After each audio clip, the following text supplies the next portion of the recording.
सुप्रभात बच्चों, मैं विनोद कुमार अपने हिंदी साहित्य की कक्षा में आप सभी लोगों का स्वागत करता हूं। आज मैं आप लोगों के सामने एक नए वीडियो के साथ प्रस्तुत हुआ हूं और इस वीडियो में मैंने सहर्ष स्वीकारा है पाठ का या कविता का संकलन किया है, जिसके लेखक हैं, जिसके कवि हैं गजानन माधव मुक्तिबोध जी। यह कविता जो है NCERT आरोह भाग 2 में संकलित है। इस कविता में गजानन माधव मुक्तिबोध ने स्वयं के बारे में लिखा है। स्वयं के जो निजी अनुभव हैं उनको आपके सामने प्रस्तुत किया है। सहर्ष स्वीकारा है कविता कवि के अनुभव पर आधारित है। कवि अपनी प्रेरणा के स्रोत को अज्ञात रखता है और इस कविता में कवि जो जिस प्रेरणा स्रोत को तुम कहा है, उसमें या तो माँ को आधार बनाकर इस कविता का भाव निकाला जा सकता है, या तो पत्नी को मानकर, या प्रेयसी को मानकर, भाई बहन को मानकर, या उसके अजीज या उससे प्रेम करने वाले किसी को भी मानकर इसमें भावार्थ निकाला जा सकता है। इस कविता में एक रहस्य बना हुआ है। आप जिस आधार पर इस कविता को समझिए, उसका भाव निकालिए, उसी आधार पर उसका उत्तर लिख देंगे तो आपको सही उत्तर मिल जाएगा। तो इस पहली जो कविता मैंने ली है, सहर्ष स्वीकारा है, इसमें देख लेते हैं कवि क्या कहना चाहता है। कवि अपनी ज़िंदगी में जो भी उसको मिला है वह बड़े खुशी पूर्वक उन सबको स्वीकार कर लेता है और कहता है कि जो भी मिला है वह मुझे अत्यधिक प्यारा है। और इस कविता में जो उसकी गरीबी, गंभीर अनुभव, विचार, चिंतन, भावनाओं की नदी सब मौलिक है और ये सब प्रिय के प्रेम में का साथ पाकर ही उसको प्राप्त हुआ है। जो भी उसको इस पंक्ति में मिला है, जो भी उसको चाहे गरीबी मिली है, चाहे उसका एक गंभीर चिंतन प्राप्त हुआ है, चाहे भावनाएं अंतर्मन में व्यथित हुई हों, ये सब उसको अपने प्रेम का साथ जो मिला है उसी के आधार पर सारी चीज़ें उसको मिलती है और इन चीज़ों को सहर्ष बड़ी खुशीपूर्वक स्वीकार करता है। तो पहली पंक्ति की तरफ बढ़ते हैं। इसका मूल भाव थोड़ा सा बताने की कोशिश मैंने किया, उसको समझिए। उसके बाद पंक्ति जब बता देंगे तो पूरा का पूरा भावार्थ आपके मन में बैठ जाएगा। यहाँ पर मैं प्रेयसी को आधार मानकर यह कविता मैं आपके सामने प्रस्तुत करने वाला हूँ। ध्यान से सुनिएगा। जिंदगी में जो कुछ है, जो भी है, सहर्ष स्वीकारा है, इसलिए कि जो कुछ भी मेरा है वह तुम्हें प्यारा है। गर्वीली गरीबी ये गंभीर अनुभव सब, यह विचार वैभव सब, दृढ़ता यह भीतर की सरिता, या यह अभिनव सब मौलिक है। इसलिए कि पल पल में जो कुछ भी जागृत है, अपलक है, संवेदन तुम्हारा है। तो इस कविता की सबसे बड़ी बात है, इस कविता में ध्यान से रखिएगा, ध्यान से शब्दार्थ को समझने की कोशिश करिएगा और शब्दार्थ को समझने के उपरांत उसकी व्याख्या भी। तो कुछ शब्दों का अर्थ ले लेते हैं। सहर्ष मतलब खुशी के साथ स्वीकारना। सहर्ष मतलब खुशी के साथ, स्वीकारना मतलब मन में माना। सहर्ष स्वीकारना का तात्पर्य मिलाया जाए तो खुशी से स्वीकार कर लेना, मन पूर्वक स्वीकार कर लेना। गर्वीली मतलब गर्व या अभिमान से भरा हुआ। गर्वीली मतलब अगर गर्वीली का हिंदी शब्द बनाया जाए तो गर्व होगा, तो इसलिए गर्व अभिमान या गर्व। गंभीर मतलब गहरा। अनुभव मतलब व्यवहारिक ज्ञान जो होता है, जो हमें अलग अलग कार्यों को करने के उपरांत जो उसके प्रति ज्ञान प्राप्त होता है वही अनुभव कहलाता है। विचार वैभव मतलब भरे पूरे विचार, मतलब विचार हमें मिला, जो समझ मिली, उसकी बात की जा रही है। दृढ़ता मतलब मजबूती। सरिता मतलब नदी। यहाँ भावनाओं का प्रवाह बताया गया। सरिता को या नदी को भावनाओं का प्रवाह, जिस प्रकार नदी में प्रवाह होता रहता है, चलती रहती है नदी, आगे बढ़ती रहती है, वैसे ही यहाँ पर इस नदी को या सरिता को भावनाओं का प्रवाह से जोड़ा गया, भावनाओं के प्रवाह से जोड़ा गया है। मौलिक मतलब नया, अपनी तरह का, नया या अपनी तरह का। पल मतलब क्षण। जागृत मतलब जागा हुआ या जीवित या चेतना से परिपूर्ण। अपलक मतलब निरंतर बिना पल के झपकाए। संवेदन मतलब अनुभूति या भावना, प्रेरणा। अब देखिए यहाँ पर भावना, प्रेरणा, तो यहाँ जो संवेदन है, यहाँ प्रेरणा के से आधार लिया गया है या प्रेरणा के अर्थ में इसको लिया गया है। अब आगे चलते हैं। प्रस्तुत पद्यांश हमारे पाठ्य पुस्तक आरोह भाग 2 में संकलित शहर स्वीकारा है, जिसके लेखक हैं गजानन माधव मुक्तिबोध हैं। इस कविता में लेखक ने अपने जीवन में जो भी प्राप्त हुआ है उसको सहर्ष बड़े खुशीपूर्वक स्वीकार करने की बात की है। तो अब देखते हैं इसका भावार्थ, व्याख्या करते हैं इसकी। ज़िंदगी में जो कुछ है, जो भी है, सहर्ष स्वीकारा है, इसलिए कि जो कुछ भी मेरा है वह तुम्हें प्यारा है। कवि कहता है, कवि अपने रहस्य में प्रिय या प्रेमिका को संबोधित करते हुए कहता है, मैंने बताया ना, आप इसमें अपनी प्रेमिका को या अपनी पत्नी को या माँ को या घर के अन्य सदस्य जिनसे आप स्नेह करते हैं उनको आधार बनाकर इस कविता की व्याख्या कर सकते हैं। तो यहाँ पर मैंने प्रेयसी को बनाया है, जो अज्ञात है, पता नहीं इसमें उसको कुछ दर्शाया भी नहीं गया है, लेकिन कवि कहता है, क्या कहता है कवि, अपने इस रहस्य में प्रिय को या प्रेमिका को संबोधित करते हुए उससे कहते हैं कि हे प्रिय, ज़िंदगी में जो कुछ भी है, ज़िंदगी में जो कुछ है, जो भी है, सहज स्वीकारा है। हे प्रिय, मेरे जीवन में जो भी उपलब्धियाँ रही हैं या जो कमजोरियाँ रही हैं उन्हें मैं खुशीपूर्वक स्वीकार करता हूँ।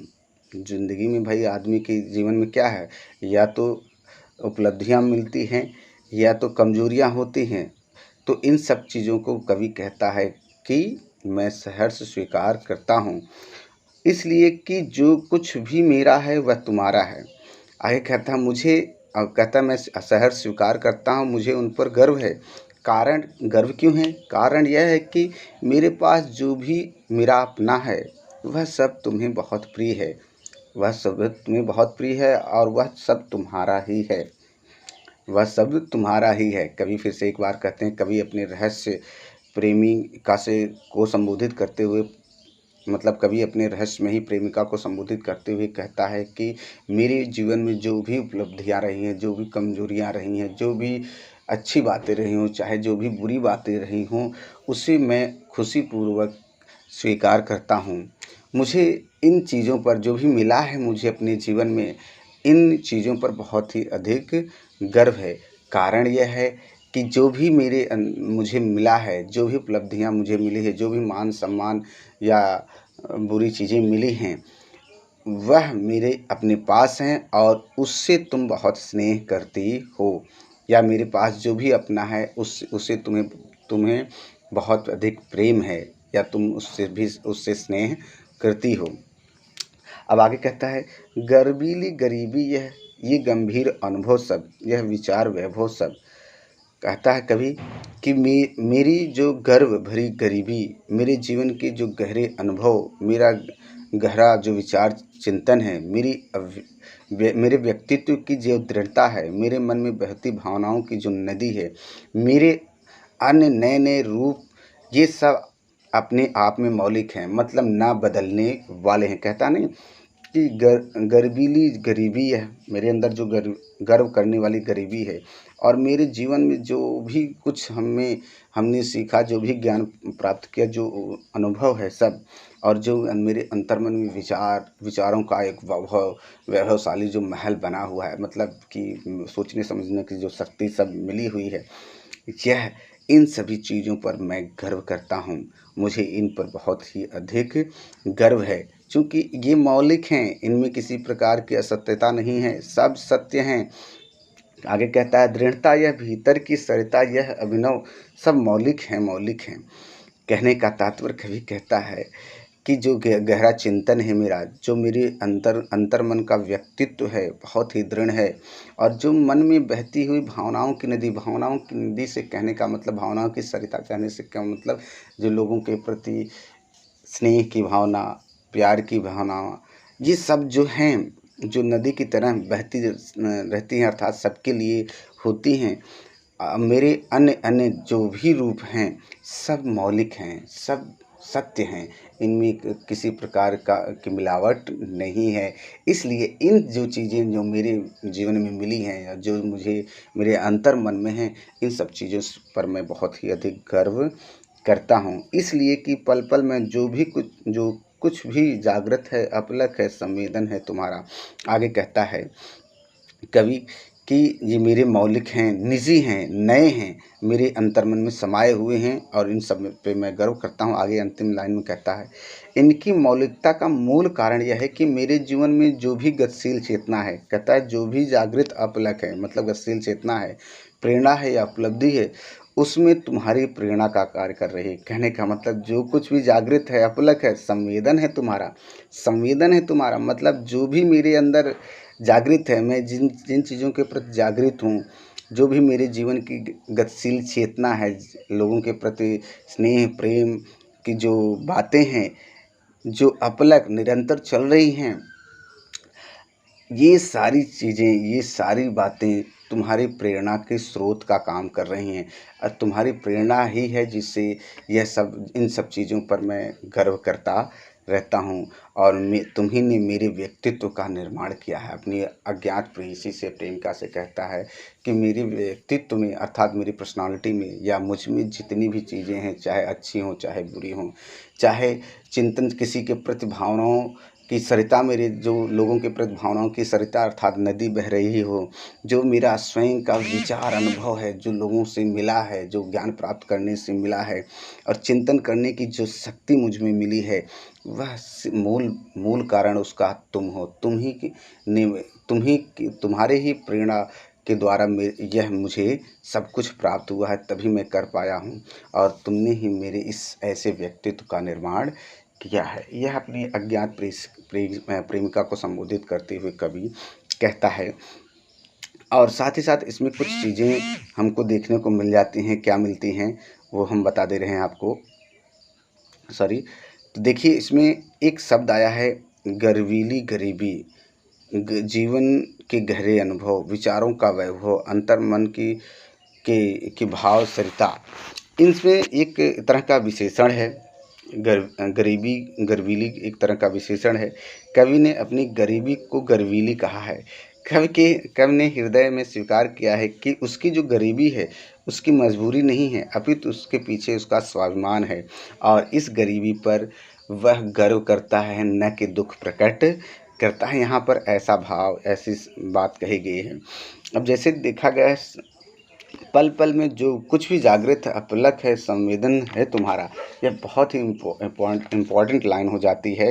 इसको देख लेते हैं क्या कहते हैं। कवि कहता है उसके जीवन में जितने भी भाव हैं, संवेदनाएं हैं, जो भी उसका अपना व्यक्तित्व है, उसके पीछे का कारण अपनी प्रेमिका को ही मानता है। संवेदन है तुम्हारा मतलब उसका कारण मानता है। तो इस तरह गर्वीली गरीबी का जो सौंदर्य है उसको भी ध्यान दे लेते हैं। गर्वीली एक तरह का विशेषण शब्द है। गरीबी को महिमा मंडित करने में सक्षम है।